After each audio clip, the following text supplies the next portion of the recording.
तो चोरी करने के लिए रात का अंधेरा और सन्नाटा बहुत ही ज्यादा जरूरी होता है, लेकिन इस बंदे ने दिन दहाड़े आम लोगों की मदद से एक पूरा का पूरा ब्रिज ही गायब कर दिया। तो कहानी शुरू होती है इस बंदे से। इसका नाम है अरविंद कुमार और ये बिहार से है। तो अरविंद भाई कोई ऑर्डिनरी चोर नहीं था, मतलब कि वो छोटी मोटी चोरियां तो करता ही रहता था, लेकिन उसे हमेशा से कुछ बहुत ही बड़ा करने की आस थी। तो साल 2022 में उसकी नजर पड़ती है एक ब्रिज पर जो कि बना हुआ था उसी के गांव की एक कैनाल पर। अब ये ब्रिज बहुत ही ज्यादा पुराना हो चुका था क्योंकि ये 1972 में बना हुआ था और इसी वजह से लोग इसे यूज भी नहीं कर रहे थे। उल्टा लोग तो ये चाहते थे कि सरकार उस ब्रिज को तोड़कर एक नया ब्रिज बनवा कर दे वहां पर, और इसी की वजह से उस ब्रिज के वहां पर होने या ना होने से किसी को कोई फर्क नहीं पड़ रहा था, जो उस ब्रिज को बना देता है एक परफेक्ट टारगेट अरविंद भाई के लिए। तो वो सोचता है कि अगर वो वहां पर रात को जाकर ब्रिज काटने लग जाएगा तो शोर की वजह से शायद वो पकड़ा जा सकता है, लेकिन दूसरी तरफ अगर वो सरकारी अफसर बनकर वहां पर जाएगा तो कोई इसे सवाल तक नहीं पूछेगा, जो कि मेरे हिसाब से काफी बढ़िया प्लान है। तो इसे एग्जीक्यूट करने के लिए वो अपने कुछ दोस्तों के साथ मिलकर एक फेक इरिगेशन डिपार्टमेंट टीम बनाता है, जिसमें से वो खुद को एसडीओ बनाता है, जो कि है सब डिविजनल ऑफिसर, और उसने साथ में जेसीबी मशीन्स, गैस कटर्स और हैवी मशीन्स का भी इंतजाम किया। और फौरन ही उसने और उसकी मंडली ने उस ब्रिज पर जाकर काम शुरू कर दिया ब्रिज तोड़ने का। ये देखकर कुछ गांव वालों ने उन्हें पूछा भी कि ये तुम लोग कर क्या रहे हो। तब अरविंद ने कहा कि सरकार इस पुराने ब्रिज को तोड़कर एक नया ब्रिज बनाने वाली है यहाँ पर, और यही गांव वाले सुनना चाहते थे क्योंकि यही उनकी मांग थी काफी लंबे टाइम से। और ये सुनते ही गांव वाले बहुत ही ज्यादा खुश हो जाते हैं और वो लोग खुद भी उनकी मदद करने लगते हैं ब्रिज तोड़ने में। अब ये पूरा तामझाम गांव वालों की मदद से पूरे 3 दिनों तक चलता रहा, और इस दौरान ये लोग पूरे शोर शराबे के साथ ब्रॉड डे लाइट में ब्रिज को तोड़ रहे थे, लेकिन क्योंकि इनकी एक्टिंग इतनी अच्छी थी कि किसी ने एक बार पूछने तक की जहमत नहीं उठाई। अब अरविंद भाई और उसके लोग पूरे प्रोफेशनलिज्म के साथ वहां पर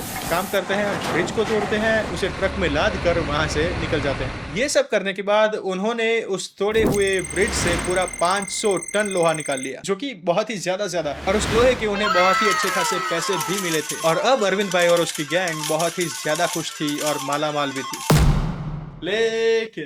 लेकिन सिर्फ 4 दिनों बाद असली इरिगेशन डिपार्टमेंट के लोग वहां पर एक रूटीन चेक करने के लिए जाते हैं, और वहां पहुंचकर उन्हें लगता है कि यहाँ पर तो एक ब्रिज हुआ करता था पहले, लेकिन अब नहीं दिख रहा है। तो पहले तो उन्होंने ये सोचा कि किसी और डिपार्टमेंट ने हटवा लिया होगा, लेकिन जब उन्होंने फाइल्स चेक की तब वहां पर कोई भी ऑफिशियल रिपोर्ट था ही नहीं। मतलब कि सरकारी रिकॉर्ड्स में तो ये ब्रिज है, लेकिन असल में जमीन पर ये ब्रिज गायब था। तब जाकर एक ऑफिशियल पुलिस कंप्लेंट फाइल की गई डिपार्टमेंट की तरफ से, और पुलिस भी इसे सुनकर बहुत ही दंग हो गई थी क्योंकि वहां पर भी ब्रिज तो पहली बार ही चोरी हुआ था। खैर, इसके बाद पुलिस सारे स्क्रैप डीलर्स को ट्रैक करना चालू करती है, और बेचे हुए लोहे के जरिए पुलिस फाइनली कुछ ही दिनों बाद अरविंद और उसके साथ साथियों को ट्रैक करके गिरफ्तार कर लेती है। और तो और उनके पास से एक जेसीबी, कुछ गैस सिलेंडर्स और करीब 247 किलो लोहा बरामद हुआ था। बस उतना ही बचा था उनके पास, बाकी का उन लोगों ने बेच खाया था। उसके बाद से ये केस आज तक कोर्ट में चल रहा है और अरविंद और उसके सारे साथी अपने ट्रायल का इंतजार कर रहे हैं। लेकिन ये लोग फेमस काफी हो गए थे क्योंकि जब ये स्टोरी बाहर आई थी तब इंटरनेशनल मीडिया जैसे बीबीसी, CNN, इन सब ने इस पर लिखा था।